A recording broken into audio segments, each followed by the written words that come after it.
পেটের গ্যাস পেটের যন্ত্রণা থাকবে না ইনশাআল্লাহ তাআলা। মহান রব্বুল আলামিনের একটি মাত্র নাম, মহান রব্বুল আলামিনের একটি মাত্র নাম 7 বার পড়তে হবে। 7 বার পরে বুকে ফু দেন, ইনশাআল্লাহ তাআলা আপনার পেটের ভিতরে গ্যাস থাকলে সেটা চলে যাবে, বদ হজম থাকলে সেটা চলে যাবে। আপনার হচ্ছে টক টক ভাব আসে, অনেক সময় বারবার ঢেকুর আসে, এই প্রবলেমগুলো যদি থাকে, অর্থাৎ পেটের ভিতরে যত প্রকারের প্রবলেম আছে সকল প্রবলেমের সলিউশন করে দিবেন কে? মহান রব্বুল আলামিন।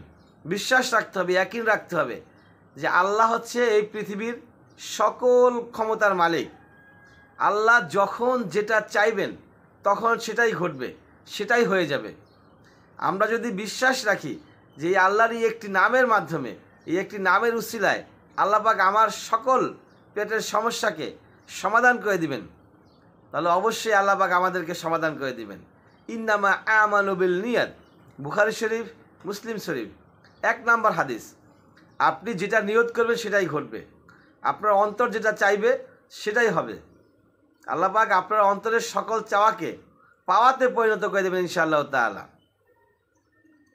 তো আল্লাহর সেই নামটি আমরা পড়ব। আল্লাহর নামটি কখন পড়ব, কতবার তো বলেই দিলাম, 7 বার পড়ব। তো নামের আগেও কিছু পড়তে হবে, পরেও কিছু পড়তে হবে। সেটা হচ্ছে কি? ছোট ছোট জিনিস। নামটা আমরা অবশ্যই পড়ব নামাজের পরে, প্রত্যেক নামাজের পরে, ফরজ নামাজের পরে পড়ার চেষ্টা করব। ফরজ 5 ওয়াক্ত নামাজ আমাদের জন্য ফরজ করা হয়েছে, এই 5 ওয়াক্ত ফরজ নামাজের পরে আমরা পড়ার চেষ্টা করবো ইনশাআল্লাহ তাআলা। এবং এর বাইরেও পড়া যাবে, নামাজের বাইরেও আপনি পড়তে পারেন। যে কোনো সময় আপনি অবসর আছেন, বেকার আছেন, কাজ নাই, বসে আছেন, আপনি পড়তেই পারেন। তবে সবচেয়ে ইম্পর্টেন্ট, গুরুত্বপূর্ণ, যেহেতু নামাজের সময় আল্লাহর সঙ্গে আমাদের বান্দার একটা সম্পর্ক সৃষ্টি হয়। আমরা যখন সেজদা করি, আমরা মনে হচ্ছে যে আমরা মসজিদের টাইলসের উপরে সেজদা করতেছি, এরকমটা মনে হচ্ছে। আল্লাহ নবী বলছেন যে আমরা এরকম মনে হয় আমরা মসজিদের টাইলসের উপরে সেজদা করি, কিন্তু প্রকৃতপক্ষে আমরা সেজদা করতেছি আল্লাহর নুরানি পায়ে। আল্লাহর নুরানি পায়ে আমরা সেজদা করতেছি। তার মানে সেজদারত অবস্থায় আল্লাহ এবং আমাদের একটা সম্পর্ক সৃষ্টি হয়, আমাদের দূরত্বটা কমে যায়।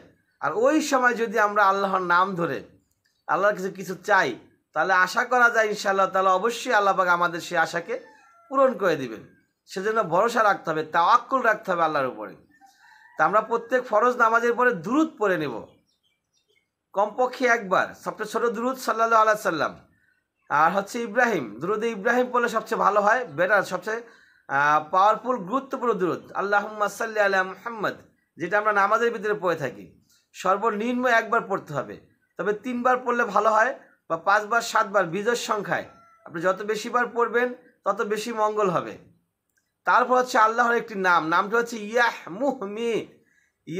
মুহই। আল্লাহর নামটা হচ্ছে কি? ইয়া মুহই, যার অর্থ হচ্ছে হে জীবনদাতা।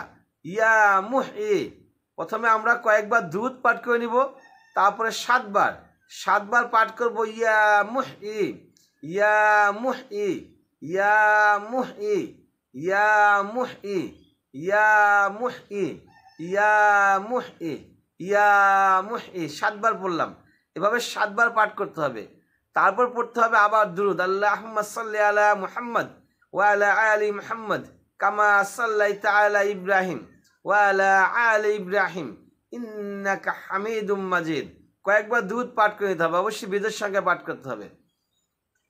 তারপর হচ্ছে বুকে ফু দিতে হবে ইনশাআল্লাহ তাআলা।